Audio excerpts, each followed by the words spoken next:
Bismillahirrahmanirrahim. Assalamualaikum warahmatullahi wabarakatuh.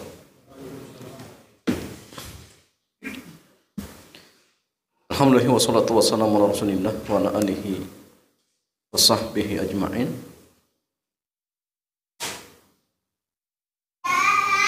Amma ba'd.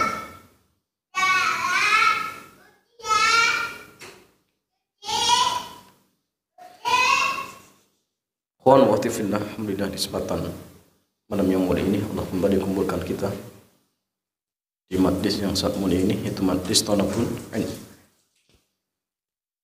Dan malam hari ini kita masih pada kitab Al-Wajiz fi Fiqh Sunnati wal Kitabin Aziz karya Syekh Dr. Abdul Azim Al-Badawi Al-Dahullahu Jalla wa'ala. Dan malam hari ini jamaah kita masuk pembahasan seputar ahkamul haid wan nifas. Hukum-hukum seputar haid dan nifas. Syekh mengatakan al-haidu huwa damun ma'ruf 'inda nisa. Jadi haid adalah darah yang dikenal 'inda nisa, di kalangan kaum wanita. Wala hadda fi syar'i li aqallihi wa aktsari, dan tidak ada batasan secara khusus atau batasan tertentu dalam syariat untuk batas minimal dan maksimalnya, tidak ada. Wa inna ma yurja' fihi ilal adati, tetapi jamaah perkaranya dikembalikan kepada adat, kebiasaan. Jadi terkait tentang masa haid, bahwasanya jamaah tidak ada batasan tertentu untuk minimal dan maksimalnya, tetapi kembali kepada kebiasaan wanita tersebut. Wan nifas, sedangkan nifas huwa damul kharij bisababil wiladati. Adapun nifas adalah darah yang keluar dengan sebab wiladah, dengan sebab kelahiran. Nah ini jamaah nifas. Wa aktsaruhu arba'una yawman, dan jumlah maksimalnya adalah 40 hari. 40 hari. Dan jamaah sekalian, termasuk darah nifas itu darah yang keluar sebelum bayi keluar, tetapi mengiringi apa? Mengiringi bayi itu keluar. Ya, karena kadang-kadang terjadi pendarahan terlebih dahulu. Jadi kalau pendarahan ini jamaah diiringi rasa nyeri, setelah itu dilanjutkan dengan kelahiran seorang bayi misalkan. Dan ini bisa disebut nifas. Sehingga tatkala itu seorang wanita tidak wajib untuk sholat. Ya, kenapa? Karena sudah dianggap keluar darah nifas. Atau pas membarengi atau setelahnya, itu termasuk apa? Nifas atau kamakon. Kalau setelahnya sudah jelas, itu disebut ya darah nifas. Ya jemaah, apa dalilnya? Dari Ummu Salamah radhiyallahu taala anha, qalat, ia mengatakan, kanatin nufasa tajlis ala ahdi Rasulillah arba'ina yawm. Bahwasanya wanita-wanita nifas di zaman Rasulullah mereka duduk selama 40 hari. Dan ini jamaah jumlah maksimal. Jumlah maksimal masa nifas. Artinya jamaah kalau misalkan sebelum 40 hari sudah suci, ya sudah suci. 30 sudah berhenti, ya sudah berarti sudah suci. Tapi kalau misalkan melebihi 40 hari, maka di hari 41, 42 dan seterusnya itu dianggap istihadah, sehingga wajib mandi. Kenapa? Karena tatkala itu dianggap sebagai wanita yang suci, dianggap wanita yang suci seperti itu. Wa mata ra'atit tuhra qabla al-arba'in, maka kapan saja seorang wanita melihat suci sebelum 40 hari, iktasalat wa tahurat, maka wajib mandi dan setelah itu dia suci.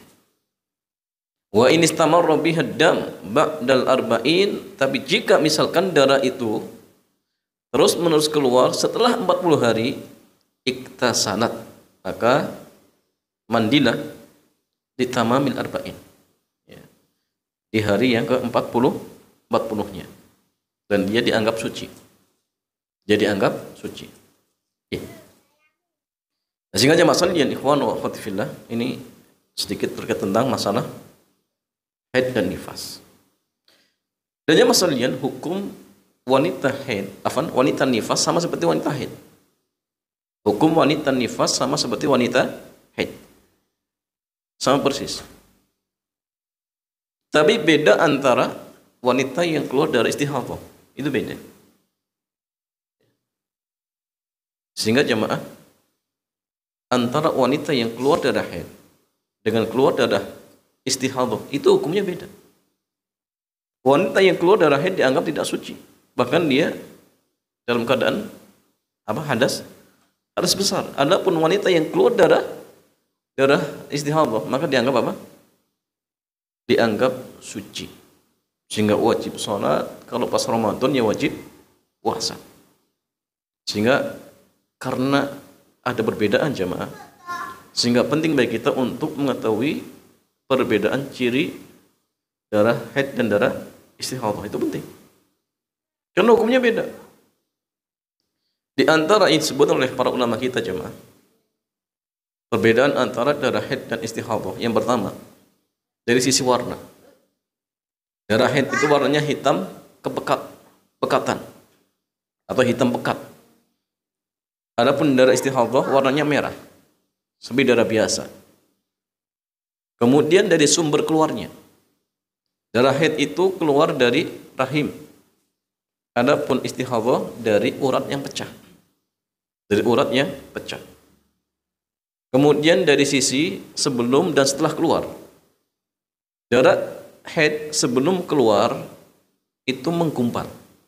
Setelah keluar mencair. Itu haid. Adapun istihadhah sebelum keluar mencair, setelah keluar menggumpal. Seperti darah biasa. Untuk menyembelih ayam, ketika darah ini keluar dibiarkan menggumpal. Karena memang darah istihadhah itu darah penyakit seperti itu jemaah. Kemudian dari sisi bau, darah haid itu baunya khusus. Ya. Darah istihadhah amis seperti darah biasa. Kemudian dari sisi ketebalan, darah haid itu kalau dipegang tebal, kalau istihadhah tipis. Itu diantara beberapa perbedaan. Nah, sehingga jamaah sekalian penting untuk diperhatikan. Kenapa? Karena hukumnya beda. Karena hukumnya beda. Oke. Jadi jamaah sekalian mengatakan, ma yahrumu bil haidi wan nifas. Hal-hal yang diharamkan bagi wanita haid dan nifas. Istihadhah tidak ya. Ini haid dan nifas. Karena istihadhah dianggap wanita suci. Yahrumu al-haidi wan nufasa ya wa ma yahrumu anal muhdis. Diharamkan bagi wanita haid dan nifas sesuatu ini haramkan bagi seseorang dalam kondisi berhadas. Wa tazidu alaihi fit tahrim. Tetapi jamaah masih ada tambahan hal yang diharamkan yang lainnya. Yang pertama as-saum wa taqdihi idza tahura. Maka yang diharamkan bagi wanita haid dan nifas yang pertama adalah puasa. Tetapi ingat ya, wajib untuk diqadha ketika dalam kondisinya apa? Sudah suci. Jika puasanya wajib, ya, puasa Ramadan, maka diganti diqadha. Dari Mu'adz qalat, ia mengatakan, sa'altu Aisyah. Saya pernah bertanya kepada ibunda Aisyah, fakultu, maka saya katakan, ma balul haidi taqdis sauma wala taqdis salata. Kenapa? Wanita haid kok disuruh mengqadha puasa tapi salat tidak? Tetapi salat tidak. Qalat, maka ibunda Aisyah mengatakan, kana yusibuna dzalika, ma'a Rasulillah sallallahu fanu'mar bi qada'is shaum wa la nu'mar bi qada'is shalah. Dahulu kondisi seperti ini juga menimpa kami bersama Rasulullah sallallahu alaihi wasallam. Jadi hal seperti ini juga terjadi kepada kami di zaman Nabi. Fanu'mar bi qada'is shaum, tetapi kami hanya dipintakan untuk mengqadha puasa sedangkan sholat tidak. Dengan sholat tidak. Artinya masalahnya kewajiban kita cuma sami'na wa ata'na. Ya, sami'na wa ata'na. Adapun hikmah nanti ya mungkin bisa lebih dari satu ya. Karena puasa itu hanya sebulan sekali setahun. Tapi kalau sholat apa jemaah? Berulang-ulang, bahkan setiap hari, setiap bulan. Bayangkan kalau misalkan disuruh untuk apa? Mengqadha jamaah, repot. Itu diantara hikmah-hikmahnya. Tapi yang jelas, yang paling terpenting hikmahnya adalah ta'abbud. Kita menjalankan apa? Ibadah. Bahkan di antara ibadahnya orang-orang haid itu apa jemaah? Meninggalkan apa? Sholat. Meninggalkan sholat. Dan tidak mengqadha sholat itu ibadahnya. Karena kalau ada wanita haid mengqadha, berdosa tidak jemaah? Kalau dia meyakini diperintahkan, sedangkan Nabi tidak memerintahkan, oh ini bisa dosa. Kalau karena jahil, oh beda perkaranya. Sehingga tidak puasanya, tidak sholatnya itu ibadah. Kalau dia ngeyel, justru berdosa jemaah. Oh saya masih kuat, justru berdosa. Ya, justru berdosa seperti itu. Ya jemaah sekalian, yang kedua, al-wat'u fil farji, berhubungan badan lewat kemaluan. Ini haram, nggak boleh. Liqaulihi jalla wa ala, hal ini berdasarkan firman Allah jalla wa ala, wa yas'alunaka 'anil mahid. Mereka bertanya kepadamu wahai Rasulullah tentang apa? Tentang wanita haid. Qul huwa adzan fa'tazilun nisaa fil mahid. Katakanlah dia adalah kotoran, maka jauhilah kalian wanita-wanita dalam kondisi haid. Ya, ada mengatakan mahid itu tempat keluarnya haid. Ya, ada mengatakan mahid itu keluarnya haid atau tempat keluarnya haid. Wala taqrabuhunna hatta yadhurna. Maka janganlah kalian mendekati mereka sampai mereka suci. Berarti berhenti haidnya. Fa idza tatahharna, dan jika mereka sudah mandi bersuci, fa'tuhunna min haitsu amarakumullah, maka datangi mereka sebagaimana yang Allah perintahkan. Silakan. Tapi ingat jemaah, tidak cukup hanya berhenti haid, tetapi tunggu sampai mandi. Karena sebagian ada yang mengatakan sekedar berhenti darahnya sudah boleh, walaupun belum mandi. Tapi pendapat yang kuat tidak. Berhenti haid belum boleh, tapi suruh apa? Suruh mandi. Kenapa? Ayatnya menunjukkan seperti ini. Fa idza tatahharna, ya, ketika mereka sudah mandi. Jadi hatta yadhurna, sampai suci, dalam artian berhenti haidnya. Fa idza tatahharna, jika mereka sudah mandi maksudnya, maka silakan gauli. Artinya kalau belum, ya tahan dulu, tahan terlebih dahulu. Begitu pula masalah wali qaulihi sallallahu alaihi wasallam, berdasarkan sabda Rasulullah SAW, isna'u kulla syai'in illa nikah. Lakukanlah segala apapun terhadap wanita dalam kondisi haid kecuali nikah. Kecuali nikah. Boleh bersenang-senang dengan istri dalam kondisi haid, di seluruh badannya kecuali kemaluan. Ya. Bebas. Ya, diperbolehkan seperti itu. Tapi jamaah, seandainya misalkan ada seseorang yang nekat, ya, menggauli istrinya di kemaluannya dalam kondisi haid, apa hukumnya jamaah? Jelas ini perbuatan dosa. Apakah dia kufur? Dilihat. Ya. Qala Imam An-Nawawi rahimahullahu jalla wa ala fi syarh Muslim, dalam kitab Al-Minhaj Sarah Sahih Muslim. Walau iqtaqada muslimun hilla jima'il haidi fi farjiha sara kafiran murtaddan. Seandainya seorang muslim berkeyakinan halalnya, bolehnya menggauli wanita haid di kemaluannya, maka dia menjadi kafir dan murtad. Ini kembali kepada iktikad keyakinan. Walaupun prakteknya nggak pernah dia, tapi berkeyakinan bolehnya menggauli wanita haid di kemaluannya, misalkan, oh ini halal. Nah, ini keyakinan bisa kufur ya, mah. Walaupun prakteknya belum pernah melakukan, kufur. Ya. Walau fa'alahu insanun ghairu mu'taqidin hillahu, tetapi seandainya ada seseorang dia melakukannya, tetapi jamaah tidak berkeyakinan tentang kebolehannya, tidak berkeyakinan tentang kebolehannya. Fa in kana nasiyan au jahilan biwujudin haid, jika kondisinya dia lupa atau tidak tahu ya, bahwa istrinya dalam kondisi haid, istrinya juga sama nggak tahu ya, misalkan, oh jahilan bitahrimi, atau dia nggak tahu hukumnya ya, karena mungkin baru masuk Islam ya, mu'alaf, dikira dibolehkan ya. Oh mukrohan, atau apa, dipaksa, istrinya dipaksa oleh suaminya, diikat sama suaminya, berarti istrinya nggak tahu, afan istrinya terpaksa karena dipaksa ya. Fala itsma alaihi wala kafarata, maka tidak berdosa dan tidak ada kafarah. Tidak berdosa dan tidak ada kafarah.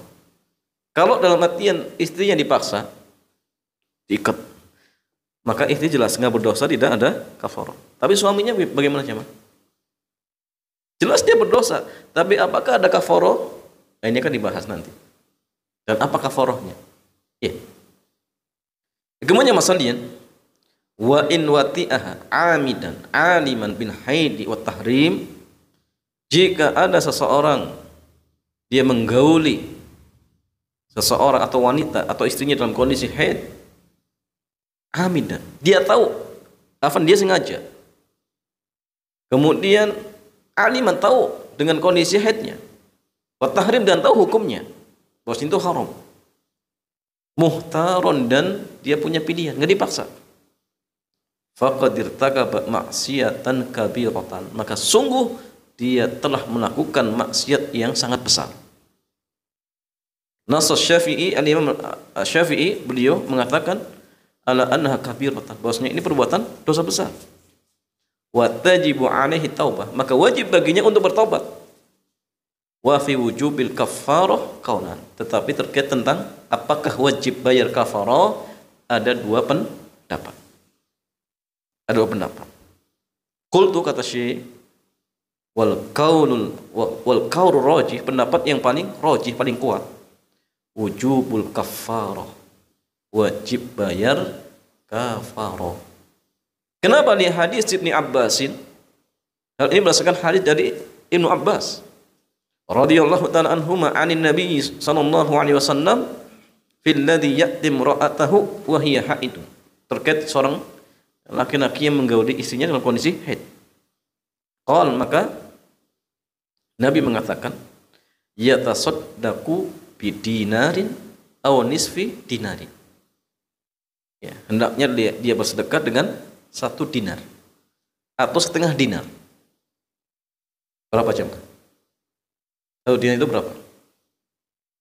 Kalau sekarang mungkin 3 juta, saya. Kalau setengahnya kurang lebih 1,5. Itu dinar. Kalau belum naik ya. Nggak tahu sekarang mungkin sudah naik.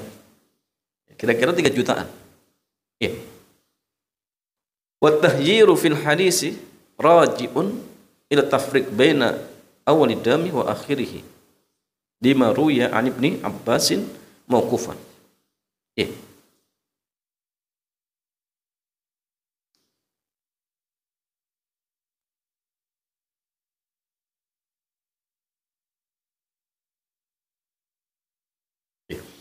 Inna asabana fi qaumid dam fi fawrid dam saddaq bi dinarin wa in kana fi akhiri fa nisfu dinarin.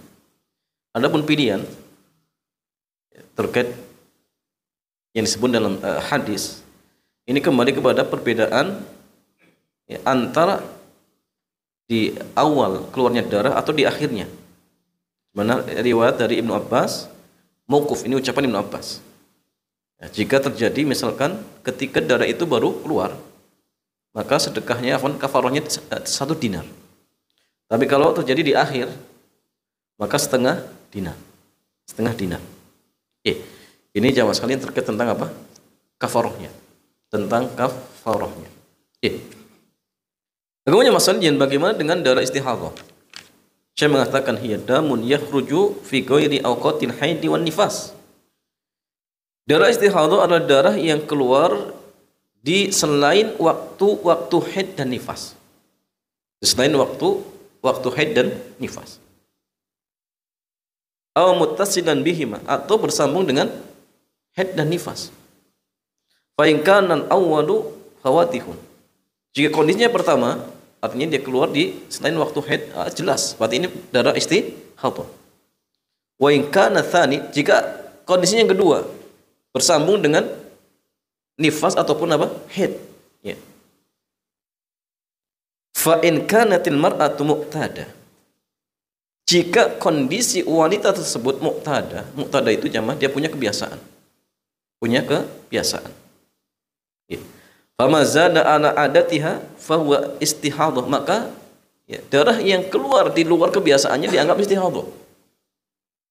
Ustaz, yang dimaksud kebiasaan itu apa? Kebiasaan itu maksudnya kebiasaan keluar darah haidnya. Dan kebiasaan itu dianggap kalau sudah berulang sampai 3 kali. Contoh gini ya. Bulan ini seorang wanita keluar darahnya 6 hari. Bulan berikutnya 6 hari. Bulan berikutnya 6 hari. Berarti dia dianggap punya kebiasaan 6 hari. Di bulan yang keempat ternyata keluar 7 hari. Berarti jamaah, hari ke-7 dianggap apa? Istihadhah. Sehingga di hari yang ke-6 setelah suci dia mandi. Hari ke-7 dianggap suci. Walaupun keluar darah. Tapi darah ini dianggap apa? Istihadhah. Sehingga wajib sholat. Ini bagi orang yang punya kebiasaan. Di qaulihi sallallahu, hal ini berdasarkan sabda Rasulullah sallallahu alaihi wasallam li Ummi Habibah, kuthi qadra ma kanat tahbisuki haidatu thumma ightasili wa shalli. Kuthi, berdiam dirilah selama haid atau darah haidmu keluar, kemudian mandilah dan sholat. Jadi artinya masalahnya, kalau misalkan dia punya kebiasaan tadi ya 6 hari, maka di hari yang 6 ini jamaah dia tahan jangan sholat, tetapi jamaah ketika di hari ke-7-nya dia tetap harus mandi. Kenapa? Karena sudah dianggap suci. Wa in kanat mumayyaza bainad damaini. Jika kondisinya dia bisa membedakan antara darah haid dan darah istihadhah, fal haidu huwal aswadul ma'ruf. Ingat, darah haid itu darah yang warnanya hitam, ma'ruf, dikenal. Wa ghairuhu istihadhah, dan selainnya adalah istihadhah. Perbedaan tadi ya, warnanya hitam pekat itu ya. Kalau darah haid, kalau istihadhah merah. Baunya juga ma'ruf. Tapi kalau istihadhah amis. Ketebalannya haid itu tebal, istihadhah itu tipis. Keluarnya jamaah sebelum keluar haid itu apa? Mencair, menggumpal, setelah keluar mencair. Adapun istihadhah kebalikannya. Sebelum keluar mencair, setelah keluar menggumpal. Sumber keluarnya haid itu dari rahim, ataupun istihadhah dari apa? Urat yang pecah. Ini kalau bisa membedakan. Liqaulihi li Fatimah binti Abi Hubais. Berdasarkan sabda Nabi kepada Fatimah binti Abi Hubais, "Idza kana damul haidi fa innahu aswad ma'ruf." Jika itu darah haid, maka darah haid itu warnanya hitam dan dikenal. Hitam ma'ruf, yang dikenal. Fa amsiki anis shalah. Tahan jangan salat. Fa idza kana al-akharu, tapi jika darah itu cirinya ya, berbeda, fatawaddu'i fa innama huwa irqun, maka mandilah, maka berwudulah, karena itu dianggap darah apa? Penyakit. Darah yang keluarnya dengan sebab ada urat yang pecah. Kemudian masalahnya, fa in balagat mustahadah. Jika jamaah sekalian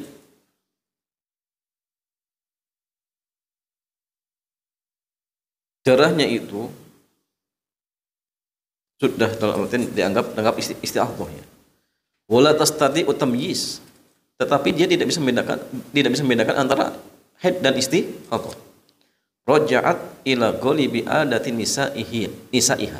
Maka hendaknya wanita seperti ini berpatokan dengan kebiasaan kebanyakan kaum wanita di mana jamaah? Di daerahnya. Dan nanti akan dijelaskan siapa yang dipatokan. Ya. Liqouli sallallahu li Hamnah binti Jahas, innama hadhi raqdatun min raqdati syaitan fatahayyadi sittata ayyam aw sab'ah fi ilmi Allah jalla wa ala thumma iktasili hatta idza ra'aiti annaki qad tahurti wastanqaiti fasalli arba'an wa ishrina lailatan aw thalathan wa ishrina wa ayyamuhunna wa sumi fa inna dhalika yujzika wa kadzalika faf'ali fi kulli syahrin kama tahidun nisa'u wa kama yadhurna limiqati haidihinna wa tuhrihinna. Jadi gini, kondisi wanita terkait dengan darah haid dan nifas itu ada 4 keadaan. Pertama, wanita yang punya adat atau kebiasaan. Maka wanita seperti ini berpatokan dengan adatnya, kebiasaannya. Sebagaimana tadi dijelaskan. Kalau kebiasaan dia 6 hari, maka patokan 6 hari. Di hari ke-7 dianggap apa? Istihadah. Yang kedua, seorang wanita yang punya adat, punya tamyiz. Tamyiz itu jamaah, dia bisa membedakan antara darah haid dan darah istihadah.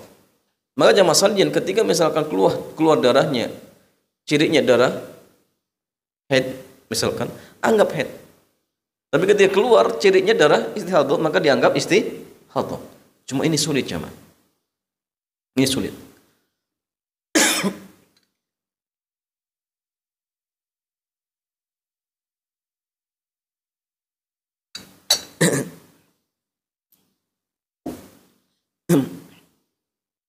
Kemudian yang kedua jamaah sekalian.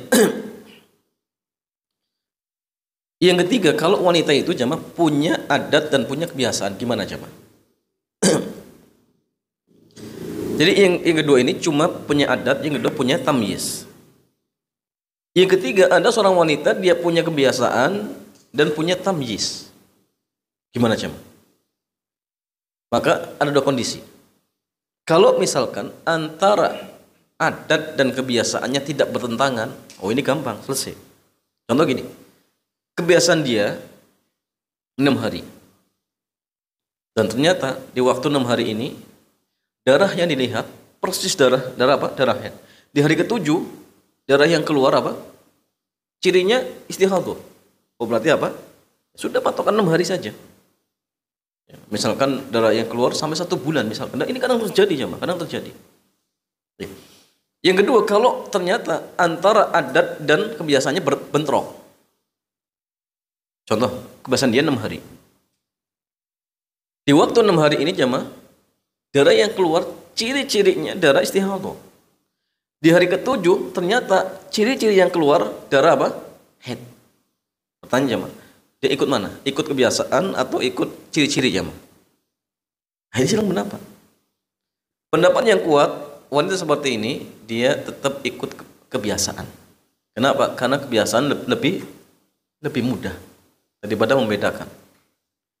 Ini yang ketiga. Yang keempat jamaah sekalian, seorang wanita yang tidak punya adat, tidak punya kebiasaan. Tidak punya adat, tidak punya tamyiz. Bagaimana jemaah? Dan ini terjadi pada dua wanita. Pertama, wanita yang pemula, yang baru pertama kali haid. Ada seorang gadis ya, baru haid, ternyata darah yang keluar sampai sebulan. Gak mungkin semua haid, gak mungkin. Ya. Haid itu gak mungkin ya, bahkan jumhur mengatakan maksimalnya berapa? 15 hari. Itu jumhur. Berarti ada istihadahnya.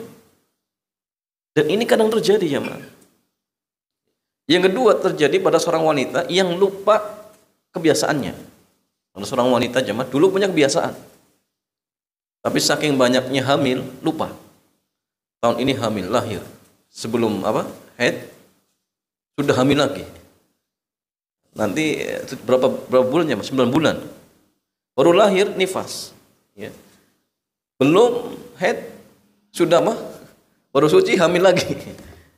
Sampai hamilnya berkali-kali, sampai 10 kali. Sehingga pas 10 kali tidak hamil, keluar darah haid, dia lupa. Ternyata keluar darahnya satu bulan. Keluar terus. Dan nggak mungkin haid. Nggak mungkin semuanya haid. Maka wanita yang seperti ini, kasusnya sama seperti wanita pemula. Kalau misalkan darah yang keluar kok misalkan 1 bulan penuh, maka wanita seperti ini berpatokan dengan kebanyakan adat atau kebiasaan dari kebanyakan wanita di tempatnya. Yang menjadi patokan keluarganya. Yang menjadi patokan ke keluarganya. Contoh gini, dia punya keluarga, ada ibu, ada bibi, ada saudara, perempuan ada 5. Kalau jumlahnya misalkan ada 10 misalkan. Dilihat dari keluarganya 10, yang paling terbanyak haidnya berapa hari? Kalau dari 10, yang 7 orang itu 6 hari, ikut 6. Maka silakan beramal dengan apa? Dengan waktu 6 hari dianggap haid. Berarti hari ke-7 dianggap apa? Istihadah. Ini kasus sebagai wanita yang tadi lupa haidnya atau baru pemula haid, seperti itu jemaah. Berikutnya masalah ahkamul mustahadah. La yahrumu al-mustahadati syai'un mimma yahrumu bil haidi. Tidak diharamkan bagi wanita dalam kondisi istihadah sesuatu pun yang diharamkan bagi wanita haid. Illa annahu yalzamuha al-wudu. Tetapi jamaah wajib baginya untuk berwudu di setiap kali sholat. Kenapa? Di qaulihi sallallahu berdasarkan sabda Rasulullah di Fatimah binti Abi Hubais. Thumma tawaddu'i li kulli sholatin. Kemudian berwudulah setiap kali sholat. Usannu lahal ghuslu li kulli sholatin kama marra fil aksalil mustahabbah. Dan disunahkan baginya untuk mandi di setiap kali sholat sebagaimana yang telah lewat di bab mandi yang dianjurkan. Jadi sifatnya hanya anjuran, tidak sampai wajib. Tapi kalau wudu wajib. Kalau wudu wajib seperti itu. Wallahu ta'ala a'lam bissawab. Demikian jamaah sekalian, mudah-mudahan bermanfaat. Selanjutnya seperti biasa kita buka tanya jawab. Dipersilakan.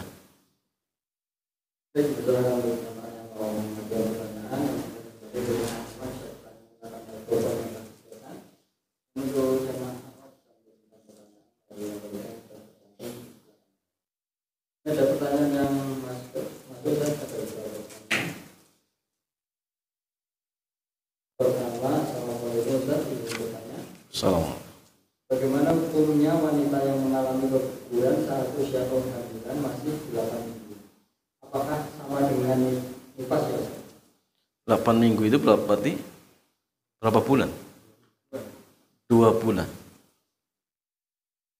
Berapa hari? Berapa hari? 56. Ya jamaah sekalian, seorang wanita yang keguguran, yang janinnya belum berusia 4 bulan, berarti berapa? 120 hari. Atau sebelum usianya 80 hari. Sebelum usianya 80 hari, minimal 80 hari. Tapi itu pun perlu dilihat. Kalau 80 hari, ini belum ditiupkan ruh. Tapi kalau sudah berbentuk manusia, nanti beda hukumnya. Tapi sebagaimana yang ditanyakan tadi, baru 8 minggu. Maka jamaah, bayi yang keguguran di usia 8 minggu, belum sampai 80 hari atau 4 bulan, 120 hari misalkan, maka darah yang keluar dianggap darah istihadhah. Darah yang keluar dianggap darah istihadhah. Ya. Kemudian bagaimana perlakuan dengan janin? Jawabannya sebagaimana kotoran pada umumnya. Bagaimana jamaah? Dibuang di tempatnya tidak mengganggu. Dipendam misalkan, dikubur. Ya. Tapi tidak ada ritual khusus. Kenapa? Karena belum ditiupkan ruh, bahkan belum berbentuk. Ya. Tapi kalau misalkan belum ditiupkan ruh, dan bayi ini keguguran di usia 80 hari, ternyata pas dilihat sudah berbentuk manusia, maka jamaah, darah yang keluar dianggap nifas.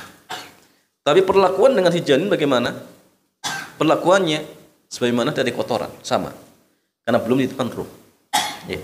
Tapi kalau misalkan janin ini sudah berusia 4 bulan, sudah ditiupkan ruh, maka darah yang keluar dianggap nifas. Perlakuan dengan si janin sebagaimana layaknya jenazah pada umumnya, dimandikan, dikafani, disolati. Kenapa? Karena sudah ditiupkan ruh seperti itu. Adapun yang ditanyakan tadi, maka tidak. Darahnya istihadhah, kemudian janinnya diperlakukan sebagaimana kotoran pada umumnya, dikubur di tempatnya tidak mengganggu seperti itu. Wallahu ta'ala a'lam bishawab. Apakah ada batas minimal untuk keluarnya darah nifas? Jika proses kelahirannya lewat sesar, biasanya suci lebih awal, kira-kira 2 mingguan. Apakah dihukumi suci juga, Ustaz?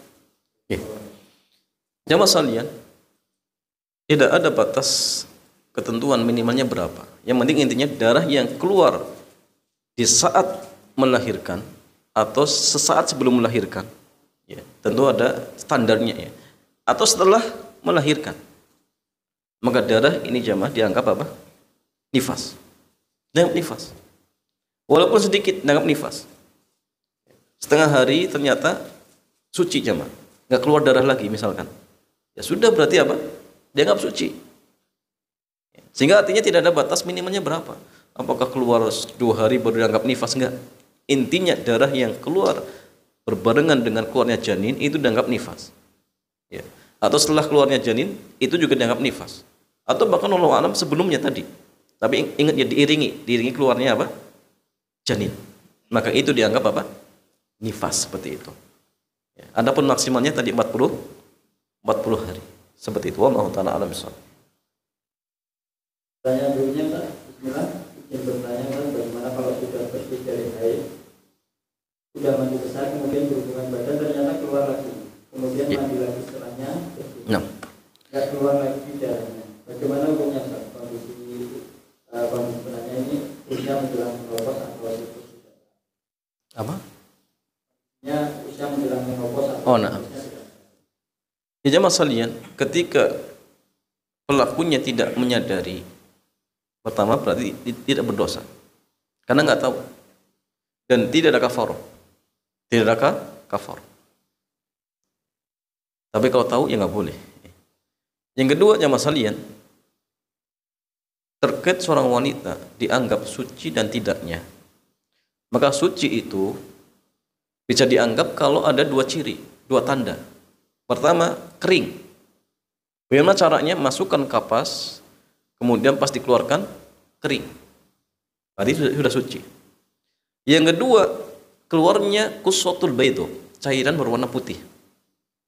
Maka kalau 2 tanda ini sudah ada, atau salah satunya, dianggap sudah suci. Sehingga kalau misalkan tadi kasusnya, dia sudah lihat tanda ini, sudah kering, masukkan kapas, keluar, kering, nggak ada darah. Atau misalkan keluar kusotul baido, berarti sudah suci. Setelah berhubungan badan ternyata keluar darah, misalkan, maka ada kemungkinan ini istihadhah. Ada kemungkinan istihadhah.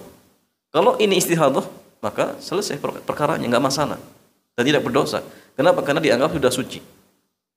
Tapi kalau misalkan belum keluar tanda ini, kering belum, kusotul baido belum keluar, kemudian tergesa-gesa, ini bahaya jamaah. Kalau dia tahu hukumnya, ini bisa berdosa. Bisa berdosa. Jadi sabar dulu. Tunggu tandanya. Kalau sudah ada tandanya berarti dianggap suci. Kalau belum berarti masih apa? Masih belum suci. Karena haid itu jamaah sekalian tidak sebagaimana yang kita pikirkan. Ya.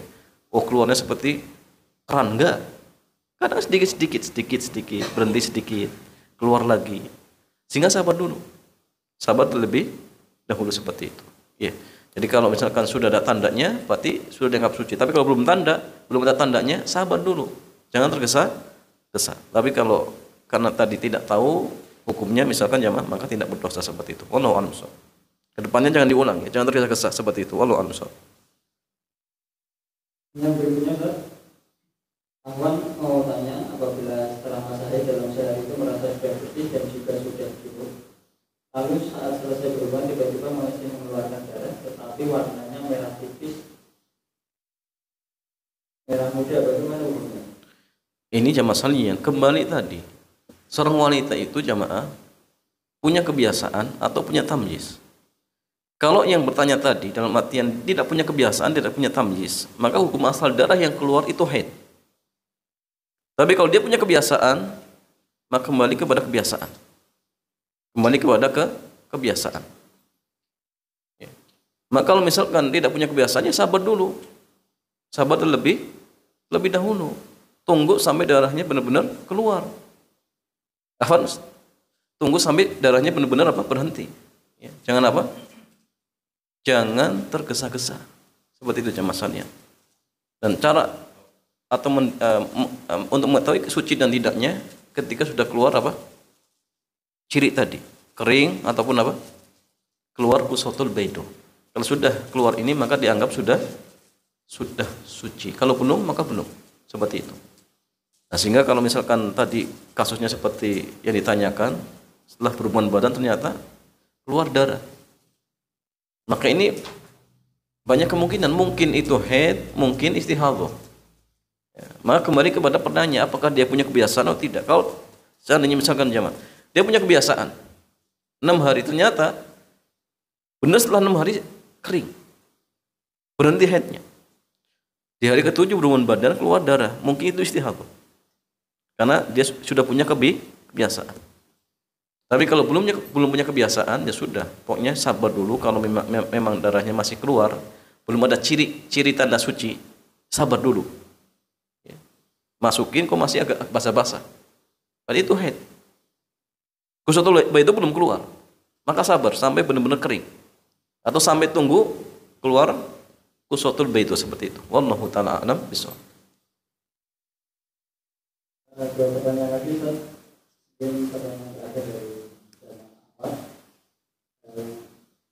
Assalamualaikum, Ustaz. Ahwan mau bertanya, apakah benar wanita haid boleh membaca Quran dan membaca Quran terjemahan? Yeah. Sebab saya pernah mendengar Quran yang ada terjemahannya itu bukan termasuk mushaf tetapi tafsir. Ya, apakah seorang wanita dalam kondisi haid dibolehkan untuk membaca Al-Quran? Ini silang pendapat jemaah. Silang pendapat. Sebagian ulama mengatakan tidak boleh, secara mutlak nggak boleh. Seperti Syekh Dr. Shalih bin Fauzan mengatakan wanita haid tidak boleh baca Quran. Sampai pun hafalan Quran nggak boleh. Mutlak nggak boleh. Ya. Kecuali apa? Kecuali apa jamasannya? Ya. Kecuali zikir itu boleh. Zikir boleh. Tapi baca Quran nggak boleh. Ya. Apalagi dalam kondisi junub, lebih tidak dibolehkan lagi. Tapi sebagian yang lain membolehkan. Seperti Syekh Albani, ya, beliau membolehkan wanita haid untuk apa? Untuk baca Quran, bahkan pegang mushaf boleh. Walaupun jumhur mengatakan apa? Tidak dibolehkan. Bahkan Syekhul Islam mengatakan ini ijma al-a'immatul arba'ah. Kesepakatan imam yang 4 tidak boleh ya, seorang wanita dalam kondisi apa? Junub ya, atau bahkan tadi ya dalam kondisi haid untuk memegang mushaf. Ya, ini kata Syekhul Islam. Tetapi jamaah sebagian ulama membolehkan, seperti Syalbani membolehkan. Dan wallahu alam jamaah, untuk membacanya yang lebih rojih, lebih kuat itu dibolehkan. Kenapa? Karena baca Quran itu sama seperti zikir. Sama seperti zikir. Dan kalau misalkan wanita haid dikiaskan dengan junub, kurang tepat juga. Kenapa jamaah? Karena junub itu bisa dihilangkan. Bagaimana caranya? Ya mandi selesai. Tapi kalau haid itu sulit jamaah. Antum mau mandi ya tetap kondisinya apa? Hadas. Jadi kalau dikiaskan dengan junub itu nggak tepat. Kalau junub mungkin iya, jangan baca. kecuali mandi dulu. Dia masih bisa. Sekarang mandi selesai. Tapi wanita haid nggak bisa. Sehingga walau alam wanita haid itu tetap dibolehkan. Untuk apa? Untuk membaca Al-Quran. Tapi kalau mushaf, hindari kecuali terjemahan. Kecuali apa? Apa namanya? Tafsir itu boleh. Atau misalkan tablet dan lain sebagainya, nah masalah. Tapi jangan pegang mushaf secara langsung. Kalau hafalan boleh. Ya, tidak masalah seperti itu. Untuk murojaah maka insya Allah tidak masalah. Wallahu ta'ala a'lam bishawab. Yang terakhir adalah dari jamaah.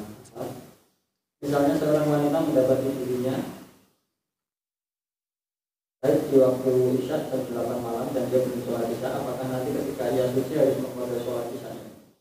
Seorang wanita masuk. Oh, nah. Ya. Jadi artinya dia mendapati isya dalam kondisi apa? Suci. Tapi karena tidak segera mengerjakan, keburu keluar darah haid. Apakah isya ini wajib diqadha? Ini pun sama silang pendapat. Sebagian ulama mengatakan wajib diqadha. Seperti contoh Syekh Dr. Shalih Ibnu Fauzan mengatakan apa? Wajib diqadha. Kenapa? Karena isya itu didapatkan dalam kondisi apa? Suci. Jadi yang diqadha cuma isyanya saja. Kapan diqadhanya jamaah? Ketika pas pertama kali suci. Suci di waktu pagi, langsung mandi kemudian apa? Kerjakan isya. Di waktu duhur, isya dulu baru duhur. Ini menurut sebagian para ulama kita. Tapi kalau Syekh Muhammad bin Shalih Ibnu Utsaimin beliau mengatakan tidak wajib. Kenapa jamaah sekalian? Ya. Hujah beliau gini. Sebagaimana ketika ada seseorang, misalkan dia apa namanya? Kasusnya gini jamaah. Ini dibalik kasusnya.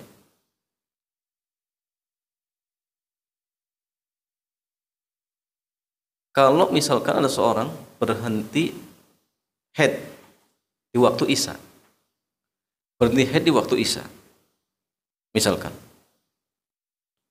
apakah jamaah sekalian waktu apa namanya maghrib itu wajib diqadha?